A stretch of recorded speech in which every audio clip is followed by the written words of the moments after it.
nothing new that the Haunt event has definitely disappointed the Roblox community as of recently, and I do respect Roblox for trying something new just like Creecraft and Minitoon said, but they basically cooked and burnt the food with this event, as most people, including myself, just honestly miss the old Roblox events, such as all of the egg hunts, and Roblox seems to always refuse doing events like that. But hey, with that said, I guess, here's everything wrong with the Haunt event, in my opinion that is.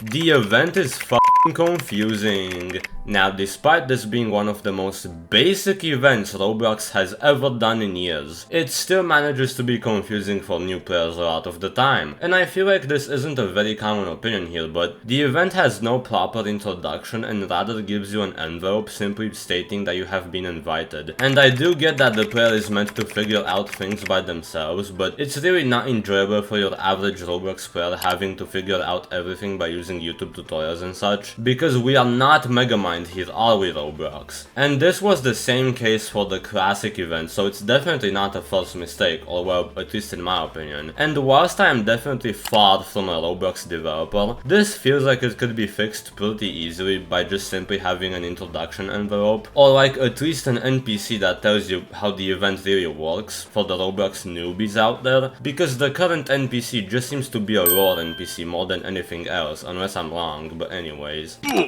Did Roblox scam its developers? Come on man, you had one job to elaborate further to each one of the participating games developers by telling them that the in-game quests would have nothing to do with the event by itself. And instead you told the developers that their entire work had been for nothing except their own game's player base rather than a new audience way later than you should have. And I feel bad for the developers of Pleasure, as many of you have probably heard by now, because they literally cooked so hard just to find out that it was never anything related to the event, and I really don't think I have to explain how this could have been fixed. A simple DM could have done the job here. Number 3, Burger King footlet. Alright, that's a dead meme, I'm sorry. It's the costume voting system. Holy sh**, this is just a disappointment. Because this is meant to be an avatar contest competition, not a competition of who has the scariest or the cutest screenshot of an in-game entity from the participating games. And that's not even the worst of it, because if you happen to have the most votes in these categories, you would end up winning special prizes, which, to be honest, really don't look that good, but either way, it is extremely unfair when you account for the fact that literally nobody is voting for the proper Roblox avatars. We are guaranteed to have in-game entities being the reason people had won these prizes rather than actual cool avatars. And I'll be honest here, there must have been a way to prevent this, but I'm really not a galaxy brain mathematician god here really, so I can't think of any way that they could have prevented this. Maybe if they actually did an avatar contest rather than like using captures for this, but I can't really think of anything else. Number 4, the event power-up items aren't actual items that you can get. This may be controversial, but Roblox seems to often do this thing where they make the in-game items look better than the actual items you get from the event. These items would look really cool as simple avatar accessories that you could gather in different ways in my opinion. So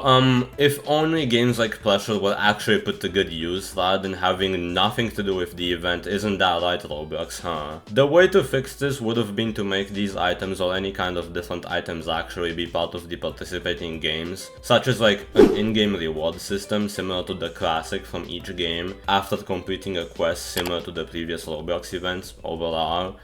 Number 5. There is actually so little content in this event, in fact, that there is literally nothing else for me to really point out, except for the positives of this event, which would be an entirely new different yapping video by itself that isn't worth making. But I do have to say, as rude as I might seem towards this event for most of this video, I actually quite like this event for its pros rather than its cons. It's an extremely short and simple event once you understand what to do, where you don't have to go in 100 different games just in order to gain one rare item, as that gets very repetitive very quickly, even though that item would definitely be cooler to own. And overall, this signals towards Roblox hopefully continuing to do holiday events, especially unsponsored events, along with many other events, as they're definitely able to do that if they can afford this level of game design. I mean, just go around the lobby, because literally everything is extremely well decorated. And honestly, I have to respect Roblox for trying something new that would definitely signal similar towards something huge and absolutely needed for this community. Let's hope Roblox does end up eventually bringing back the old type of events where everybody gets to have fun, doing so many insane things like those puzzles and stuff that we've had back in the day. And I think many people could actually agree with this, because it really wouldn't be that hard for Roblox to like do events similar to those, but like a little more revamped nowadays, as that's how it would have to be nowadays. But with that said, little off topic note here, this video really isn't what I normally would upload, considering so far I have mainly been uploading hobby related content. But if you happen to like this video, then make sure to comment and like and subscribe and tell me in the comments, because I would love to hear your opinions in the comment section, despite this being a little more yapping than usual. And I am also working on a video where the voiceover alone was a 3-hour long recording, which is pretty fucking insane, so wish me luck, I guess. With that said though, thanks for watching, and watch more on screen.